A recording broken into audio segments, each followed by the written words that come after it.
Përmbushja e obligimeve tatimore në sektorin e bujqësisë ishte tema e seminarit të organizuar nga Administrata Tatimore e Kosovës dhe Iniciativa për Zhvillimin e Bujqësisë së Kosovës. Në këtë takim, fermerët dhe bizneset u informuan lidhur me rregullat e reja të përcaktuara nga ATK për përmbushjen e obligimeve tatimore ndaj shtetit. Ky obligim përfshin pagesën e TVSH-s prej 18% nga fermerët në rast se te kalohet pragu i qarkullimit për 30.000 euro në vit. Ushtruesi i detyrës së zëvendës drejtorit të përgjithshëm të ATK-s, Sami Salihu, tha se përmes këtij seminari synohet që fermerët të informohen se kur janë të obliguar të përmbushin detyrimet tatimore.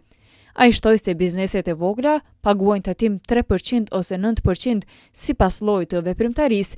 Bizneset më të mëdha paguajnë 10% mbi fitimin dhe duhet të hyjnë në TVSH me normë 8% ose 18%, ndërsa punëtorët paguajnë tatim në pagë nga 0% deri në 10% sipas nivelit të pagës. Përmes këtij seminari, përmes këtij trajnimi, ne kemi para pa që t'ju ofrojmë sqarime sa më të detajuara, secilit për fushën e juaj, pra si fermer, kur kërkohet të përmbushni detyrimet tatimore, si kërkohet të përmbushni detyrimet tatimore, kur konsiderohet që fermerët zhvillojnë aktivitet ekonomik dhe duhet të regjistrohen edhe si biznese, kur ndalet tatimi në burim, kur mrihet limiti për tatimin mbi vlerën e shtuar, si duhet të regjistroheni për TVSH, si duhet të kalkuloni të deklaroni TVSH, si aplikohet norma e sheshtë për bujqit, pastaj edhe obligime tjera tatimore. Kemi normën tatimore prej 8% apo 10% për tatimin mbi vlerën e shtuar,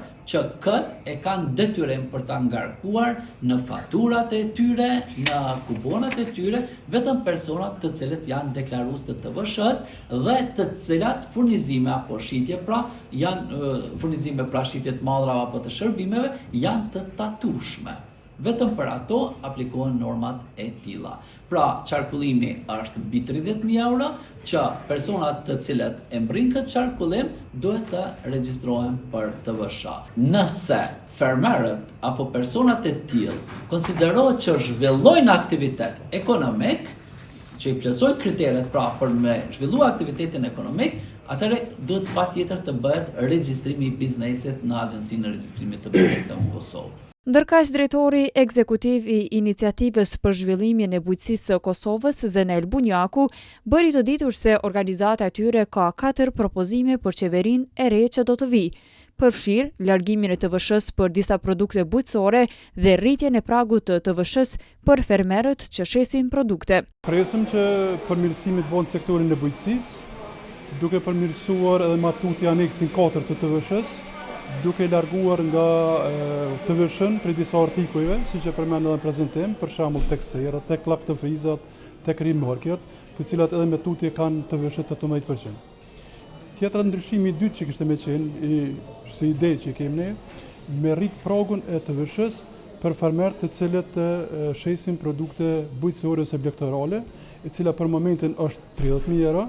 Kështu që ne mendojmë me qenë se fermerët tash kanë ndoshta sasinë e njëjtë, prodhimin e njëjtë, mirë po për shkak të çmimit që është të rrit produkteve bujqësore, atëherë edhe pragu nga 30.000 ka dyfishohet ose trefishohet, në mënyrë që fermerët ende nuk janë në gjendje me pagu kontabilist edhe kanë vështirësi me marrë tatimin në burim.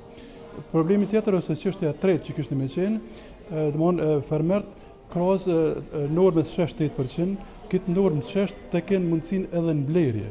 Për shembull, pajisin me një kartel, bazë numrit identifikues të fermës, edhe të kenë mundësi të blejnë edhe produkte të tjera, sidomos karburante, naftë edhe produkte të tjera, të cilat aty në vinë punë për me zvogëlu kostën e prodhimit. Edhe katërta që mendoj që i prek edhe organizatën tonë edhe të tjerat, është mirë që në ligje të tjera të parashifet që të kthehet akciza për organizatat e shoqërisë civile, të cilat zbatojnë projekte të tjera. TVSH-ja nuk është tatim. Nuk është tatim që i pagun farmeri. TVSH-ja është një normë 18% të cilën konsumatori fundit e pagun. Në momentin kur farmeri e kalon pragun 30.000 euro, ai duhet të regjistrohet si biznes, dhe në momentin kur të regjistrohet si biznes, ai duhet me mbledh TVSH-n prej konsumatorit fundit. mirë pa të vëshë ai e grumbullon pe tatim paguesit fundit edhe e pagun tek shteti.